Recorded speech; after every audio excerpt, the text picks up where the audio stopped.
You are listening to Kerala's number 1 FM, Club FM. This is Love Bites. ഞാൻ റീനു, എൻ്റെ കൂടെ Freddy പറഞ്ഞു അച്ഛനും അമ്മയും പ്രണയിച്ച കല്യാണം കഴിച്ചെന്ന്. പക്ഷെ പ്രണയിച്ച് കല്യാണം കഴിച്ച പല അച്ഛനും അമ്മയും അവരുടെ മക്കളോട് ഇപ്പൊ പറയുന്നത് നിങ്ങൾ പ്രണയിച്ച് കല്യാണം കഴിക്കരുതെന്നാണ്. എന്റെ ഫാദറും ഒരിക്കലും അങ്ങനെ പറഞ്ഞിട്ടില്ല. നമ്മൾ നേരെ വീട്ടിൽ ചെന്ന് പറഞ്ഞോ? ഇല്ല, ഞാൻ ഫസ്റ്റ് ടൈം പറഞ്ഞില്ല. ഏകദേശം ഈ എന്റെ അഫയർ സ്റ്റാർട്ട് ചെയ്ത് ഏകദേശം 10 months കഴിഞ്ഞ ശേഷം ഞാൻ നാട്ടിൽ നിന്ന് പോയി, ഖത്തറിലേക്ക് പോയി. അപ്പൊ പോകുന്നതിന്റെ തലേ ദിവസം ഞാൻ അമ്മയുടെ അടുത്ത് കാര്യം പറഞ്ഞിട്ട് ഡയറക്റ്റ് കൊണ്ടുപോയി കാണിച്ചു. തലേ ദിവസം നല്ല ബിസി ആയിരുന്നു. ഇല്ല, ബിസി ആയിരുന്നു. ഡയറക്റ്റ് കൊണ്ടുപോയി കാണിച്ചു. ഈവനിങ് ഡയറക്റ്റ് കൊണ്ടുപോയി കാണിച്ചു. അമ്മക്ക് കണ്ടപ്പോൾ ഇഷ്ടപ്പെട്ടു. വലിയ ബ്യൂട്ടി ഒന്നും പറയാൻ പറ്റില്ല, എന്നാൽ ബ്യൂട്ടി ഇല്ലെന്നും പറയാൻ പറ്റില്ല. പിന്നെ നമ്മളോട് സംസാരിക്കാം, മെയിൻലി ഭംഗിയിലല്ല, നമ്മളോട് പെരുമാറ്റത്തില് അമ്മക്കത് ഇഷ്ടപ്പെട്ടു. ദെൻ ഞാൻ ആഫ്റ്റർ 2 days ഞാൻ പോയി. പിന്നെ എന്റെ ജീവിതം 1.5 year ഖത്തറിലായിരുന്നു. പക്ഷെ എനിക്ക് ഇവിടെ ഒരു ചോദ്യമുണ്ട്, അച്ഛനാ കൂടെ തന്നെ അറിഞ്ഞോ? ഇല്ല, പപ്പയുടെ അടുത്ത് പിന്നീട് ഞാൻ ഖത്തറിലായിരുന്നപ്പോഴേക്കും ഇങ്ങനെ പപ്പ വിളിച്ചപ്പോഴേക്കും ഒരു കല്യാണത്തിന്റെ കാര്യം പറഞ്ഞാൽ വിളിച്ചത്, വേറൊരു മാരേജിന്റെ. അപ്പോ എന്റെ അടുത്ത് ഞാൻ കാര്യം പറഞ്ഞു, അമ്മയുടെ അടുത്ത് പറയാൻ പറഞ്ഞു. പിന്നെ എന്റെ ഒരു പപ്പ അടുത്ത് എന്റെ ഫ്രണ്ട്, എന്റെ ഒരു ബെസ്റ്റ് ഫ്രണ്ട് ഉണ്ട്. അപ്പൊ അവനെ കൊണ്ട് ഞാൻ പറയിപ്പിച്ചു കാര്യം പറഞ്ഞു. പപ്പ പറഞ്ഞു അവന് വല്ലതും ഉണ്ടായിരുന്നെങ്കിൽ നേരത്തെ നേരിട്ട് പറയാം.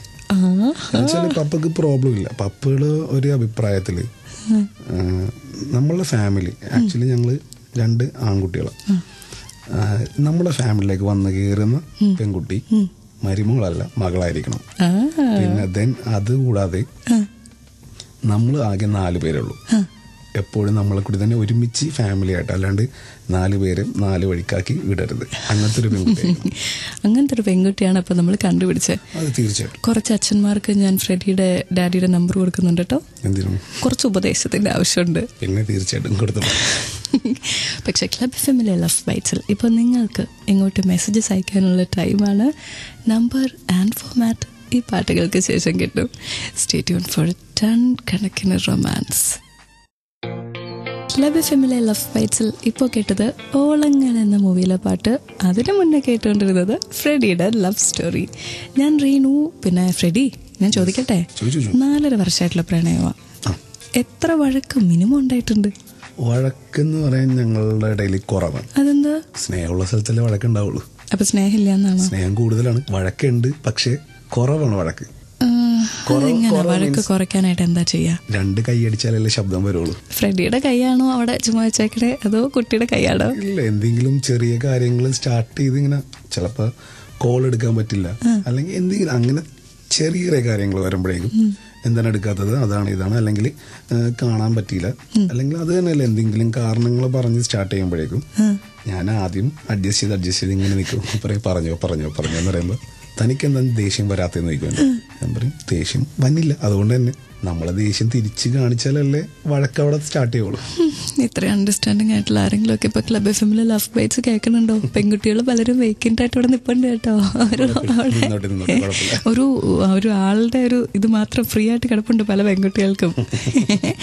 വഴക്കുണ്ടാക്കാത്ത ആമ്പിളേർ അങ്ങനെ കാണാൻ പറ്റുമോ? വഴക്ക് ഉണ്ടാക്കൂലെന്നല്ല, വഴക്ക് ഉണ്ടാക്കും, പക്ഷെ അതിന് പരമാവധി വഴക്ക് ഉണ്ടാക്കാണ്ടിരിക്കാൻ ഞാൻ ശ്രമിക്കാറുണ്ട്. ഇനിയൊരു വഴക്ക് ഉണ്ടാക്കിയെന്ന് വെച്ചോ, ആരാണ് ആദ്യം ഒരു സോറി പറയാ? അങ്ങനെ പറയാൻ പറ്റില്ല. വഴക്ക് ഉണ്ടാക്കി കഴിഞ്ഞാൽ 2 പേർക്ക് സമാധാനം ഉണ്ടാവില്ല. അപ്പൊ ആരാ ആദ്യം വിളിക്കുക? അതും പറയാൻ പറ്റില്ല. പലപ്പോഴും ഞാനായിരിക്കും, പലപ്പോഴും ആ കുട്ടിയായിരിക്കും. ഓക്കെ, വളരെ അണ്ടർസ്റ്റാൻഡിംഗ് ആയിട്ട് പോകുന്ന ഒരു റിലേഷൻഷിപ്പാണ്. അണ്ടർസ്റ്റാൻഡിംഗ് ഇല്ലാണ്ട് റിലേഷൻ ഒരിക്കലും മുന്നോട്ട് പോകില്ല. ഓക്കെ, ക്ലബ് എഫ്എമ്മിലെ ലവ് ബൈറ്റ്സിൽ അടുത്ത പാട്ടിന് സമയമായിരിക്കുക. പാട്ടിന് ശേഷം Reenu and Freddy will be back. Stay tune to love bites, കാരണം ഇവിടെ മാത്രം ടൺ കണക്കിന് റൊമാൻസ്. അങ്ങാടി തെരുവ് എന്ന മൂവിയിലെ സോങ്ങാണ് ക്ലബ് എഫ്എമ്മിലെ ലവ് ബൈറ്റ്സിൽ ഇപ്പോൾ കേട്ടത്. ഞാൻ റീനു, എൻ്റെ കൂടെ ഫ്രെഡി. ലവ് ബൈറ്റ്സിലെ ഇന്നത്തെ ലിസ്ണർ ഫ്രെഡി. 4 മാസത്തിന് ശേഷമാണ് ഈ കുട്ടി ഫ്രെഡിയുടെ അടുത്ത് ഇഷ്ടമാണെന്ന് പറയണേ. എവിടെ വെച്ച് എങ്ങനെയാണ് ഇഷ്ടം അറിയിച്ചത്? അല്ല, ഇഷ്ടം അറിയിച്ചതെന്ന് വെച്ചാൽ ഞാൻ ആ ടൈമിൽ എൻ്റെ ഒരു ഫ്രണ്ടിന്റെ മാരേജിന് അറ്റൻഡ് ചെയ്തിട്ടിരിക്കുന്നു. അപ്പോൾ എൻ്റെ അടുത്ത് ലാസ്റ്റ് ടൈം ഇവരുടെ ഫ്രണ്ട് വിളിച്ചിട്ട് പറഞ്ഞത് ആ കുട്ടിക്ക് താല്പര്യമില്ല എന്നാ പറഞ്ഞു. ഞാൻ പറഞ്ഞു ഓക്കെ, എനിക്ക് പ്രോബ്ലം ഇല്ല, പോയിക്കോട്ടെ, പക്ഷെ ഞാൻ കെയർ ചെയ്യണ പോലെയും ഞാൻ ലവ് ചെയ്യുന്ന പോലെയും ഭാവിയിൽ ഒരാളെ കിട്ടിയില്ലെങ്കിൽ ഒന്ന് ഓർത്തത് ഞാനിവിടെ ഉണ്ടെന്ന് ഓർത്താൽ മതി എന്ന് പറഞ്ഞു. എന്റെ ഈശ്വര, പിന്നെ എങ്ങനെ കുട്ടി യെസ് പറയാതിരിക്കും? അത് കഴിഞ്ഞു യെസ് പറഞ്ഞു. എങ്ങനെ പറഞ്ഞു? എവിടെ വെച്ച് പറഞ്ഞു? ഇല്ല, ആദ്യം ഫോൺ വിളിച്ചു യെസ് പറഞ്ഞു. യെസ് പറഞ്ഞ ശേഷം ഞങ്ങൾ തമ്മിൽ നേരിട്ട് ഇതുവരെ സംസാരിച്ചിട്ടില്ല. അപ്പോൾ കുട്ടി ട്യൂഷൻ കഴിഞ്ഞ് പോകുന്നത്. അപ്പോൾ ആ ടൈമിൽ കുട്ടി പഠിക്കണേ, ട്യൂഷൻ കഴിഞ്ഞ് പോകുന്നത്. അപ്പോൾ ഞാൻ പെൺകുട്ടികൾക്ക് മെയിൻ കാര്യം പൾസർ ഭയങ്കര ഇഷ്ടമാണ്, ബജാജ്. അപ്പം ആ ടൈമിൽ ഞാൻ പൾസറാണ് യൂസ് ചെയ്തിട്ട്. അപ്പം ഞാൻ ബൈക്കിന് ഫ്രണ്ടിൽ ചെന്നു, സൈക്കിളിന് പോണേ. ഞാൻ വണ്ടി സ്റ്റോപ്പ് ചെയ്തു, പുള്ളിക്കാരത്തി വണ്ടി സ്റ്റോപ്പ് ചെയ്തു. അപ്പൊ ഞങ്ങള് രണ്ടുപേരും അങ്ങോട്ടും ഇങ്ങോട്ടും നോക്കി. ഞാൻ ചിരിച്ചു, രണ്ടുപേരും ഇഷ്ടമെന്ന് പറഞ്ഞിട്ടുണ്ട്. ഞങ്ങൾക്ക് രണ്ടുപേർക്കും സംസാരിച്ചിട്ടില്ല ഇതുവരെ. ഞങ്ങൾ ചെന്നു സംസാരിച്ചു. അപ്പം അന്ന് പറയാനായിട്ട് വലിയ കഥകളും വിശേഷങ്ങളൊന്നും ഉണ്ടായിരുന്നില്ല. സുഖമല്ലേ? സുഖമാണ്. ഫ്രണ്ട്സിനെ ചോദിച്ചെന്ന് പറയണം. പറയാം. അന്ന് ചെല്ലട്ടെ, ഓക്കെ. നാളെ ഈ ടൈമിലാണ് ട്യൂഷനാണ്, അത് ഓക്കെ, കഴിഞ്ഞു, പോയി. അന്നത്തെ ദിവസം പോയി. ബട്ട് ആ കുറച്ച് നേരം പറഞ്ഞ കാര്യം മൊത്തമാണ് ഇപ്പോഴും ഈ 4.5 കൊല്ലത്തിന് ശേഷം എന്റെ മനസ്സിലുണ്ട്. ഇങ്ങനെ പ്ലേ ചെയ്തോണ്ടിരിക്കുകയാണ് വീണ്ടും. പിന്നെ അതിന് ശേഷം പിറ്റേ ദിവസം ഞങ്ങൾ കണ്ടു. അങ്ങനെ കണ്ടിന്യൂസ് ആയിട്ട് ഇങ്ങനെ കണ്ട് ക്ലബ് എഫ്എമ്മിലെ ലവ് ബൈറ്റ്സിൽ ഇപ്പോൾ ഈ പ്രണയ കഥയുടെ ബാക്കി അറിയാനായിട്ട് താല്പര്യമില്ലേ? എനിക്ക് നല്ല ക്യൂരിയോസിറ്റി ഉണ്ട്. അതിനായിട്ട് കൂടെ ആയിരിക്കുക ക്ലബ് എഫ്എമ്മിലെ ലവ് ബൈറ്റ്സിൽ. ഇവിടെ മാത്രം ടൺ കണക്കിന് റൊമാൻസ്. ട്യൂൺ ചെയ്തിരിക്കുന്നത് ക്ലബ് എഫ്എം ആണ്. കേട്ടുകൊണ്ടിരിക്കുന്നു ലവ് ബൈറ്റ്സ്. ഞാൻ റീനു, എൻ്റെ കൂടെ ഫ്രെഡി. 4.5 വർഷത്തെ പ്രണയത്തിനിടയിൽ സന്തോഷങ്ങൾ ഒരുപാട് പ്രണയത്തിൽ വരാറുണ്ട്. പക്ഷെ അതുപോലെ കൊച്ചു കൊച്ചു വേദനകളും വന്നിട്ടുണ്ടാവില്ലേ? തീർച്ചയായിട്ടും. അങ്ങനെ വിഷമിപ്പിക്കുന്ന ഒരു സംഭവം എന്തെങ്കിലും ഉണ്ടായിട്ടുണ്ടോ?